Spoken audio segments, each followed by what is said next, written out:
So today we will be having the next presentation titled The Lived Experience of Maternity Midwife with Babies born with Down syndrome. And to do justice to this, we have Nicola Enoch. So, Nicola, I'll be handing over to you from here. Over to you from here, Nicola. Thank you. Brilliant. Thank you very much, Bukie. Delighted to be here, and happy International Day of the Midwife to so many midwives we have joining us today. So I'm sorry, do I have control of the slides? Sorry, to be able to move them forward. No, thank you. I can see that now. That's smashing.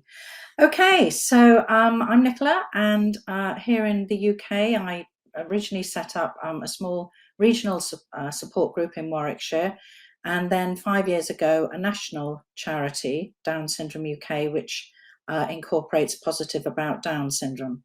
I've also been quite heavily involved on a sort of campaigning and lobbying side as Vice Chair and Founding Officer of the National Down Syndrome Policy Group. But I think probably the best job I have, and the reason why I'm here, is as mum to these two young people, Emily and Tom. And Tom, who's 18, arrived with a little extra, with an extra chromosome, and really that's been the sort of motivation for me in setting up and running these charities. So a little background about where I came from in terms of becoming parent to Tom.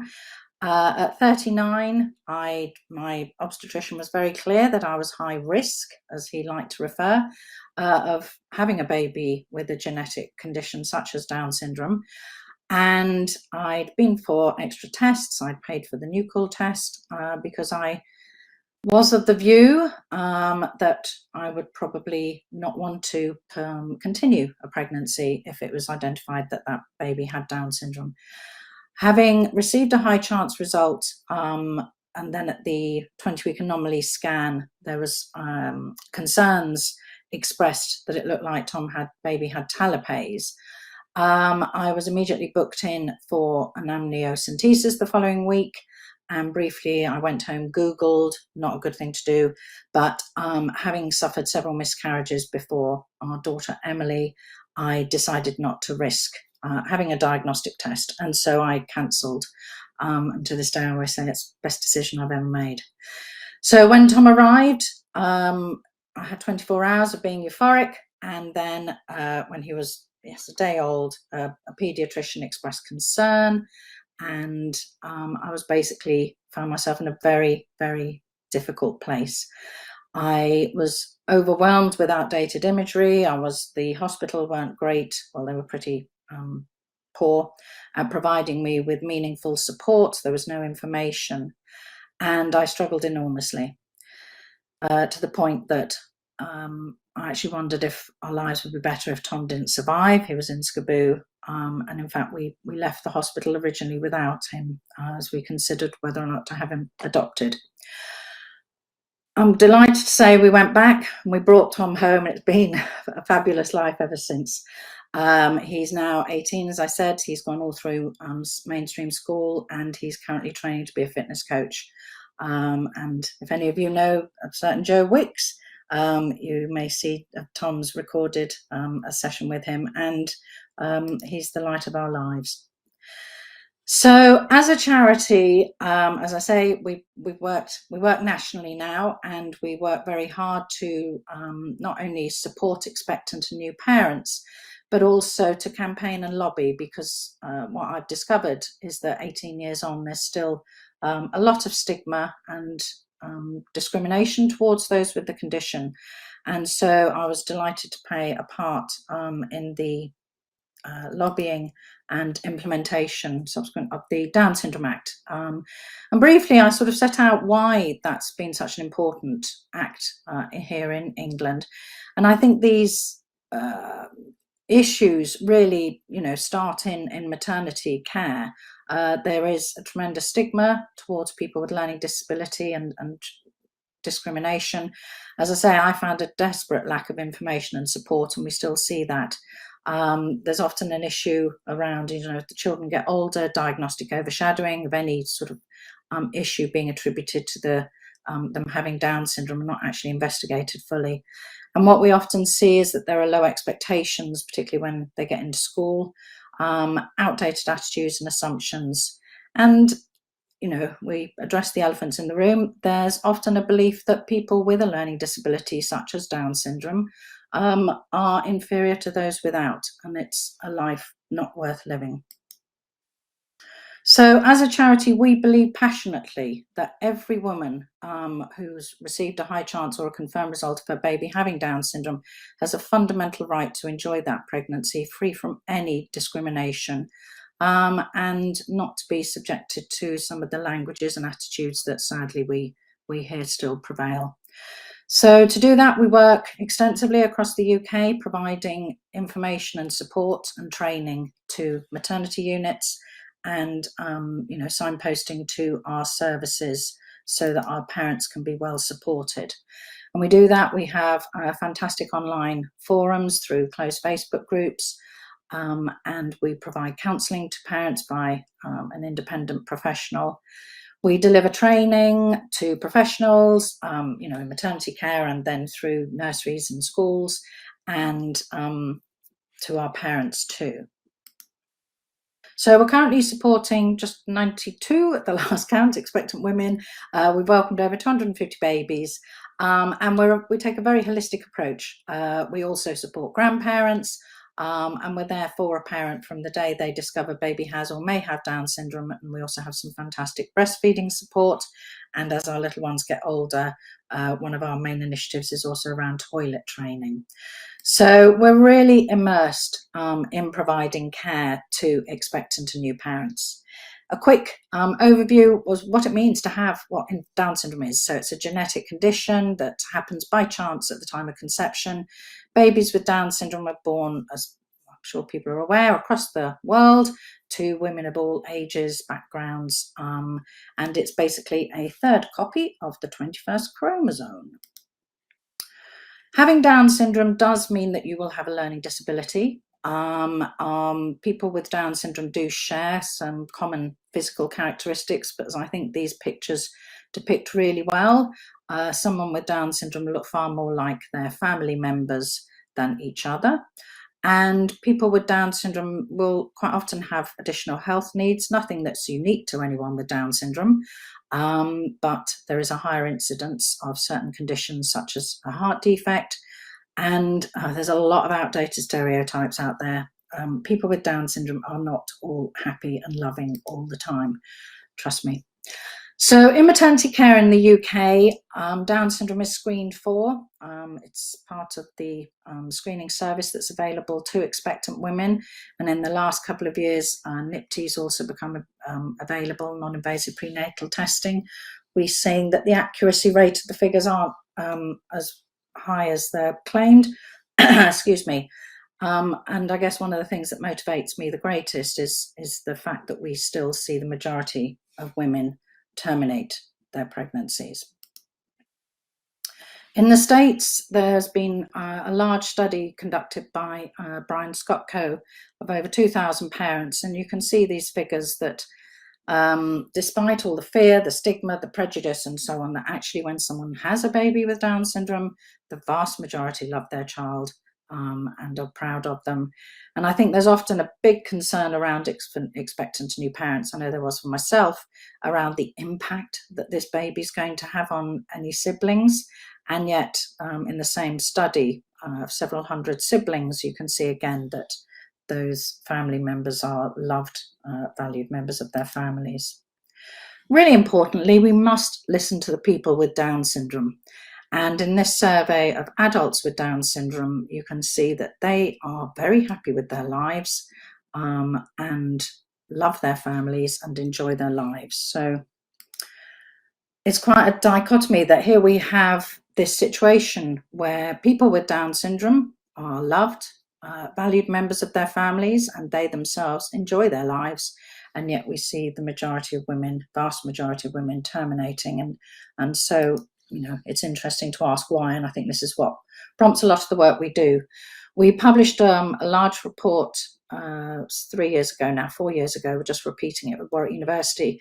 It was 1,400 women's maternity experience in the UK, and just a couple of key sort of statistics from that. We found that when the news was being shared around baby having Down syndrome, we can see that in all cases, well, not all, I beg your pardon, not postnatal, but whilst they were given an actual diagnosis, 46, almost 0.5% was delivered in a very negative manner, and likewise with a high likelihood, and postnatal, just over a third also negative.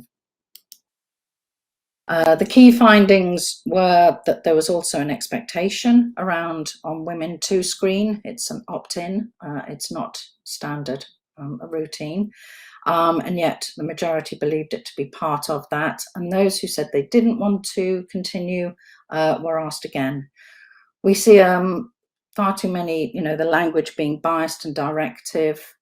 We've conducted freedom of informations as well, with screening results still referring to risk when public health, the NHS now, advocate the use of chance or likelihood. And we see that 69% of women, when they were expectant women, being given the news that baby had a diagnostic result of having Down syndrome, were offered a termination in that same conversation. And for those expectant women who advised that they were continuing with their pregnancy, you can see that they're repeatedly offered terminations. And we do take issue with women's choices being questioned and undermined. One of the big issues I know for myself had been the lack of information and support, and our data corroborated that as being an issue, not just, still ongoing. We produce this because we think it sort of sets out the context. It does perhaps explain where a lot of the attitudes have come from. Just a couple of sort of key dates here. 1967, when the Abortion Act was introduced. At that time, life expectancy for someone with Down syndrome was mid to late teens. So it was considered a life-limiting condition. But with the introduction of heart surgery in the sort of 70s and 80s, obviously the outcome for people with Down syndrome has improved, and life expectancy in the early 80s, so very much in my lifetime, has moved from, increased to 25 years to more recently, when it's, people with Down syndrome are living to be 60 years plus. When we look at how Down syndrome's been portrayed, it's perhaps no wonder that so many women are afraid of the condition. I always say Tom's the first person I met with Down syndrome, and yet I was terrified of the condition. It's traditionally been listed, a range of, conditions, pretty offensive way of sort of labeling someone. Almost, I always think it's like characteristics of a dog or something. And the World Health Organization didn't do us any favor. I think this was just 2 years ago. They referred to Down syndrome as being a birth defect. So that's how, the Down syndrome has been portrayed medically, and often, when our expectant and new parents are being given the news that baby has Down syndrome, the language is very inappropriate and quite offensive. And I can guarantee that every parent will remember exactly the words that were told when they were, the news being shared.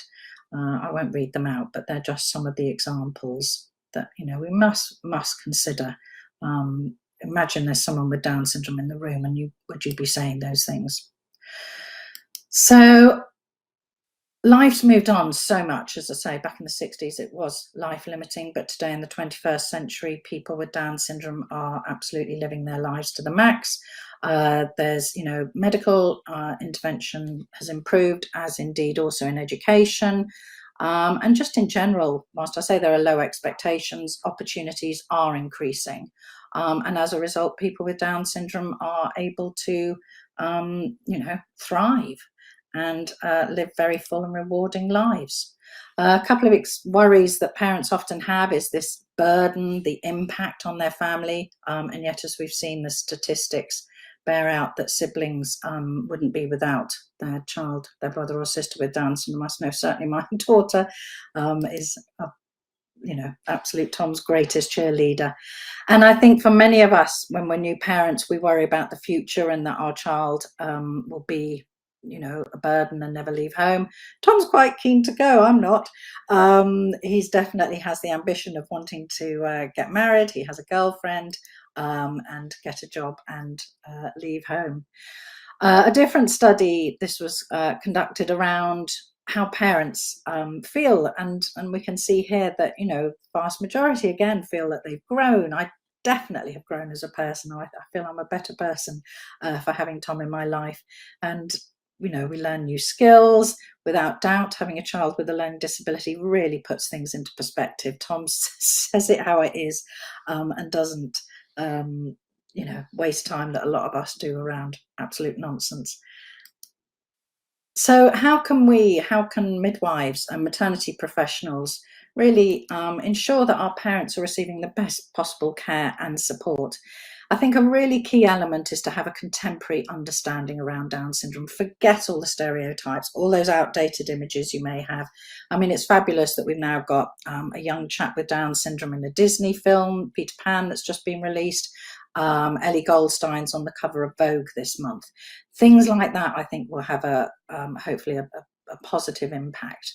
But it's really important that as medical professionals, people understand what it means to have the condition. We were delighted to work with St George's University Hospital Trust in London 4 years ago, and we've introduced a care pathway, which I'd urge anyone to reference around the importance, the higher chance of our babies being stillborn and premature. So that's something that's available on St George's website, and indeed our own Down Syndrome UK. Implementing that has a significant impact, obviously, on the well-being of our babies. Really important for people to consider the language they're using. I think language definitely reflects our attitudes. As I mentioned earlier, we no longer use the word abnormality, problem, disorder. I'll never forget them, referring to Tom as having a chromosomal abnormality. And, when you're thinking about talking to a parent, the mindset of you're not breaking news. Again, that always has negative connotations. It's about sharing news, and that news may be unexpected or different. It's not about talking, labeling news as being good or bad, what a relief, it's low chance, that sort of mindset. We've got to stop. And the whole word of normal, I think a lot of parents struggle with as well. Again, it infers that their baby, they're abnormal. And we do very strongly advocate the use of person first language. So we would always say a baby with Down syndrome, not a Down syndrome baby, actually just to use the baby's name. So some just sort of hopefully practical tips really that we've learned over the years from supporting so many parents. And I hope really that perhaps by listening to this talk that you're empowered, that you now will feel more confident and aware that there's nothing to be sorry about if you're speaking to an expectant or new parent. We have this mindset that there is, but honestly, our babies are absolutely, our children with Down syndrome are very fine. Do be supportive, and it's really important to signpost people. Obviously, it's never one size fits all when you're speaking to any parent. And I have to say, one of the worst things that happened when Tom was born, he was a mid-August birthday and all the junior doctors were doing the rounds and he became a medical exhibit. Don't, please, see babies as, an opportunity to start saying, oh, and here's, have they got the palmar crease? Have they got the sandal? Don't, it's a baby, and not to be used, as an example. Always congratulate a parent, please. And that's something I really, noticed, and we hear it all the time with parents being told, oh, sorry, it's bad news, the baby has got Down syndrome. Just say, congratulations, baby's here. And then as and when, it looks like if it's postnatal diagnosis, baby may be showing signs. There are markers that maybe baby has Down syndrome. And obviously we'd ask you, if you're in the UK, to signpost to ourselves in order that parents can receive the support that they need, because I think it's a huge thing. For a parent, I know I felt so alone, desperately alone. Loads of friends were having babies. My sister had not long had one, but I felt so alone when Tom was born. And when parents join our communities and they reach, in our new parents group, I think there's 950 parents there at the moment. I can feel the sigh of relief as they know that that there's other people there who've had the worries and concerns they've had. Here in the UK, there are actually very good services available, bit hit and miss, but in theory, and hopefully that will improve with the implementation of the Act. And our community is phenomenal. We have, wonderful support nationally and regionally. So yes, as a charity, we're very much here to support our expectant and new parents, and that carries on through to school, but they're just sort of some of our groups that we have.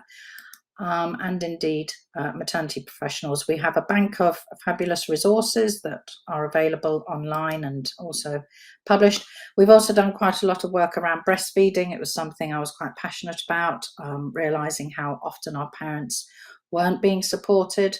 And we've published 2 reports on this now. I think both have been in the British Journal of Midwifery. There's this assumption that babies with Down syndrome can't breastfeed. I think 40% of our parents were told that their baby wouldn't be able to breastfeed purely because of having the condition. And yet our survey shows that for those who did breastfeed at 6 months, 66% of our mothers who started breastfeeding were still doing so, in contrast almost double to UNICEF data in the UK at that stage. So it is about, again, we have breastfeeding support. We have a couple of trainers who deliver training and also support to our parents. These are some of the 2 holds that are more supportive for our children, and there's details there of Sarah, who delivers training for us. This is a lovely example of good practice. I've talked a lot perhaps about some of the negative things, but when you get it right, it's not difficult, but it has a huge impact.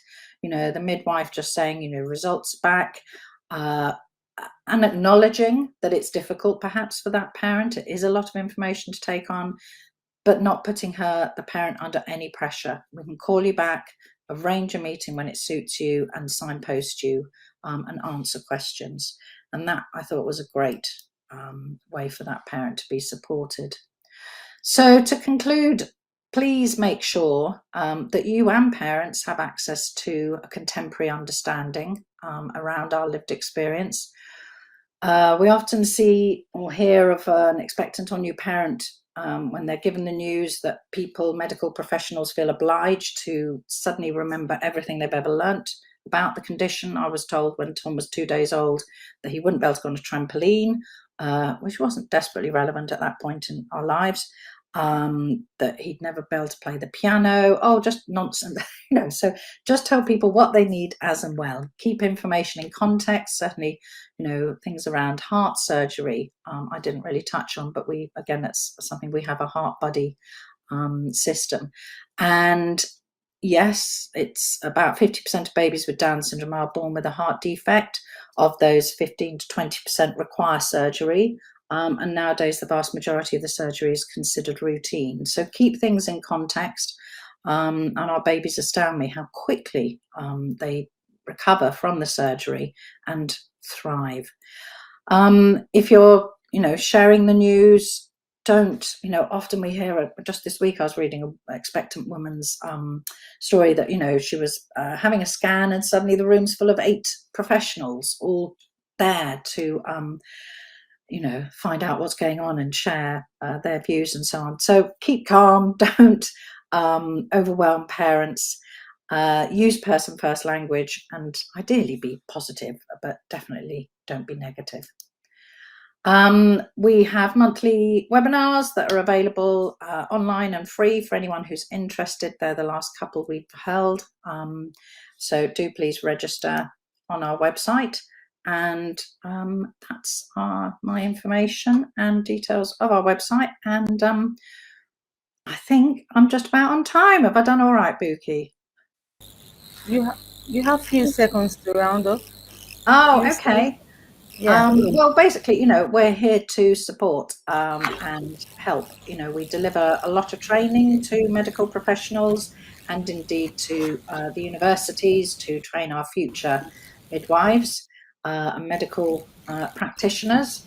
And, really happy to help you however best, whatever people need. Great. Great. That's great presentation. Very encouraging and engaging presentation. Thank you, Nicola, for this insightful presentation. Thank you very much. Us through the the team Down syndrome. And the key theme I can bring out from this is that we should never see a child born with Down syndrome as a burden. We should be positive. I have some questions in Sure. the chat box. I have some comments from Celine. Celine is saying, excellent. Celine is asking question about what about informed choice? Informed choice about prenatal testing. Do you have and decision? What are the decision aid example of the decision aid for your team? Okay, thank you.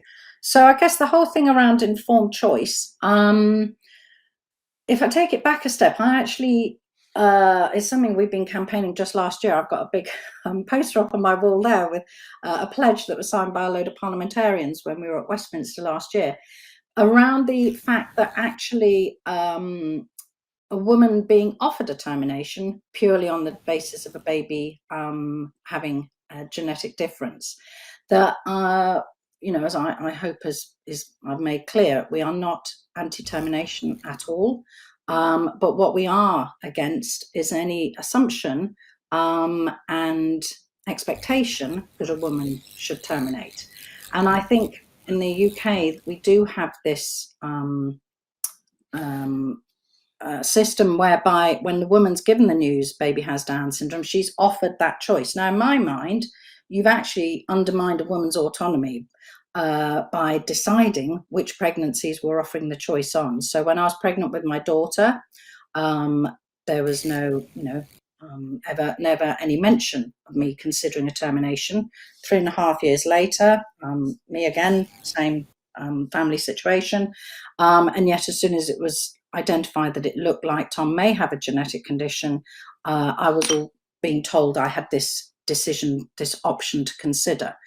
So I do think, that women have the right to terminate any pregnancy, and that we shouldn't be deciding which of those pregnancies it should be suggested to her that she terminates.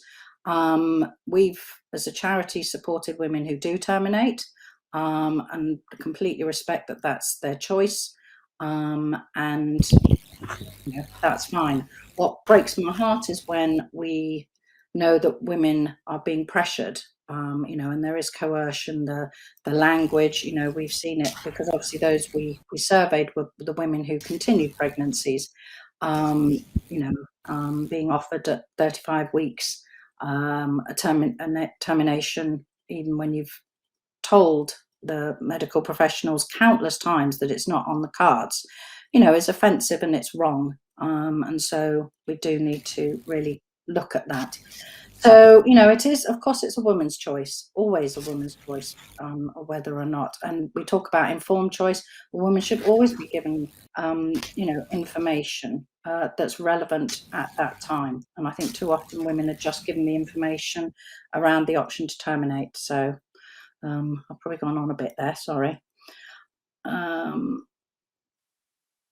And Celine also mentions this sort of implicit bias, that there's a lot. You're right.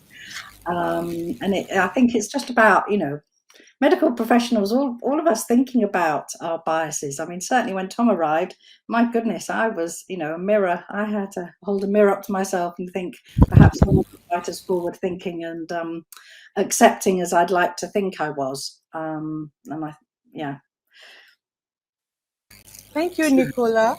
That's In all the right. course in the course of the presentation, you mentioned support, including online support.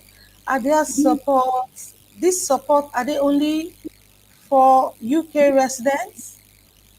Any Yes, I'm plan afraid of we extending it to the any plan of extending it to Africa? Like I'm from Nigeria, I'm an African from Nigeria. Any plan of your support group to extend this support to such countries? Oh, that's a great question. At the present, we are UK only. We make a point, we want to have experts available around, the services that are available and the practice, obviously, that is, and the services that are available in each country. There are more generic support groups. There's one called Future of Downs, and that's I'm admin on that, and that's an international group that any expectant or parents can join, and that's a lot of sort of peer support.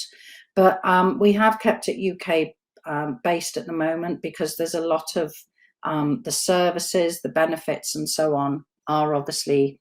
We see it. We have devolved nations that, we have slightly different legislation in Scotland versus England versus Wales and Northern Ireland. And that in itself can be confusing for our families, as they start, for example, the education system, they have different legislation that applies. So I'm afraid we are UK only, but if you are a midwife from beyond the UK, then I know certainly Australia and Canada have very strong support groups. And Africa, I don't know so much about, I'm afraid, Bukie, but as I say, within our community, we do have a group called Future of Downs that's international. Thank you very much. I have a question here. What is the meaning of PADS? PADS. Oh, Somebody PADS, I'm sorry. That's our group. PADS is Positive About Down Syndrome. So we have PADS is our early years. It's our maternity and early years initiative. And that's where we do, that's our brand, as it were, that does all the work in maternity care. And then as they get older, I haven't spoken to you about, but we have something called STAR that support training and resources. And we also, I touched very briefly, we have an initiative called Pants for School that's all about toilet training.